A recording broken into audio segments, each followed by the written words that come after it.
Salut les parents d'ados. Alors aujourd'hui j'ai envie de vous parler de l'écoute active. Alors comme d'habitude, scénario 1. Ouais. Go. À l'école, il y a quelqu'un qui a dit que j'étais un débile. On t'a dit que t'étais un débile. Ouais. Comment ça se fait? Qu'est-ce que t'as encore fait pour qu'on t'a dit que J'ai t'étais un... rien fait. Alors, Arthur, il vient juste que c'était contre ou quoi. Je lui ai dit, tu sais ce que ça veut dire? Il a dit, oui, je sais, tu me le dis à chaque fois, je suis pas débile, moi je sais le dire, mais pas... Qu'est-ce que... Mais putain, t'as tout... Chaque fois que tu vas à l'école, t'as des histoires, c'est pas possible. Ça, ouais. T'as toujours des histoires à l'école. Je ne comprends pas moi. Qu'est-ce qui s'est encore passé avec ton copain? Qu'est-ce que tu as encore fait? Mais je peux rien fait. Il s'est dénoncé là. En gros, il s'est dénoncé à la maîtresse. Et bah, en fait, Oh là là là là, c'est toujours pareil, toujours les mêmes histoires, toujours pareil. Tu devrais quand même, quand t'es à l'école, te comporter correctement. je comporte correctement. Ouais. Bon, à part que j'ai fini Encore tout des mon histoires, des histoires. À part que j'ai fini tout mon cahier de lésion. Avec des mots. Avec des mots? C'est insupportable. Hein. Mais non, mais... Tu devrais, moi je te conseille, quand c'est comme ça, tu dis à ton copain de se taire, c'est tout. D'accord? Tais-toi alors. C'est comme ça qu'il faut que tu fasses. C'est comme ça qu'il faut que tu te comportes à l'école. Il faut que tu sois sage. Il n'y a pas de mon copain machin. T'es à l'école, tu es sage. C'est comme ça. Ouais. Alors, qu'est-ce qu'on voit sur ce scénario, le premier scénario? En fait, on n'est pas dans l'écoute active. En fait, on voit simplement un parent qui est débordé, qui n'écoute pas et qui fait des conseils, qui dénie ce que dit l'enfant. Donc, débugage de la situation. Maintenant, Papa, aujourd'hui, il y a quelqu'un qui m'a dit que j'étais débile. il y a quelqu'un qui t'a dit c'est qui t'a dit que Arthur. tu étais? Arthur. Arthur a dit que tu étais débile. Oui.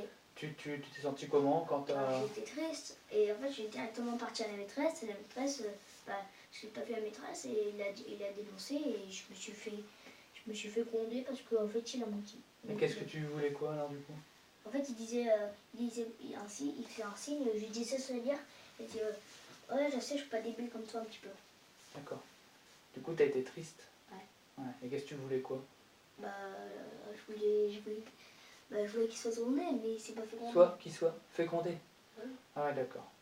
Donc tu étais triste parce que Arthur a été dire quelque chose qui n'était pas vrai à la maîtresse? Ouais. Et que tu aurais voulu le dénoncer pour dire la vérité? Ouais. Et que tu n'as pas été capable de le dire sur l'instant? Ouais. C'est ça mon garçon? Ouais. Ok. Je comprends. D'accord. Alors, maintenant dans cette scène numéro 2, on a vu une écoute active. Qu'est-ce qui a changé entre la scénario 1 et scénario 2? Alors, pour avoir une écoute active, il faut deux choses. Un émetteur. 2, un récepteur.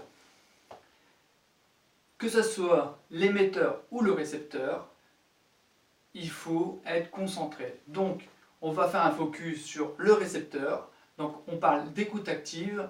Donc, au niveau du récepteur, quand on parle d'écoute active, il faut 1, avoir l'esprit tranquille, être posé.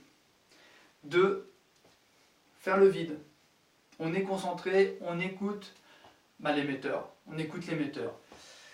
Et 3, avoir une écoute active. Qu'est-ce qu'on appelle écoute active? C'est pas juste entendre, c'est entendre et comprendre. Donc 1, on a fait un focus sur le ressenti. Dans la scène 2, on a bien vu qu'on a fait un focus sur le ressenti. Donc là, c'était la tristesse.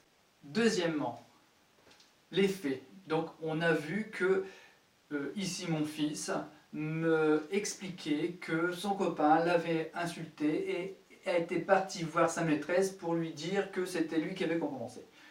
Donc, on a refait l'effet et on lui a redit. Troisièmement, qu'est-ce qu'il voulait? Il voulait quelque chose. Donc, il voulait que ça se passe autrement. Dans cette écoute active, nous avons vu 1, le ressenti, 2, l'effet, 3, ce qu'il voulait. Pour avoir une écoute active et pour que le récepteur puisse ressentir qu'on l'a bien écouté, il faut reformuler ces 3 faits. Donc, on peut le faire de cette manière. Tu étais triste parce que ton copain a menti à ta maîtresse et tu voulais que la vérité soit dite. Donc, on a pris les 3 faits et on l'a reformulé, ce qu'on appelle un feedback. Voilà, donc c'est ce que je voulais vous dire à propos de cette vidéo sur l'écoute active. Donc suivez-moi, j'essaie de m'améliorer. Donc je remercie toutes les personnes qui m'ont fait des retours par mail, parce qu'on fait partie d'un groupe de discipline positive. Et j'ai posté cette vidéo, la précédente vidéo, sur les questions de curiosité au grand groupe de discipline positive. Et chaque membre m'a fait des retours. Donc je les remercie beaucoup de tous leurs retours. Donc j'ai mis 2 éclairages. J'ai essayé d'améliorer le son. J'ai mis un fond avec rien derrière. Donc voilà, donc je continue à m'améliorer, je continue à faire des erreurs et d'apprendre. Ce qui est un des principes de discipline positive, c'est de se tromper pour apprendre. Donc j'espère que cette vidéo montre l'exemple et que à force d'apprendre et à force de me tromper, du coup, je vais apprendre et je vais m'améliorer. Salut les parents d'ado, à la prochaine!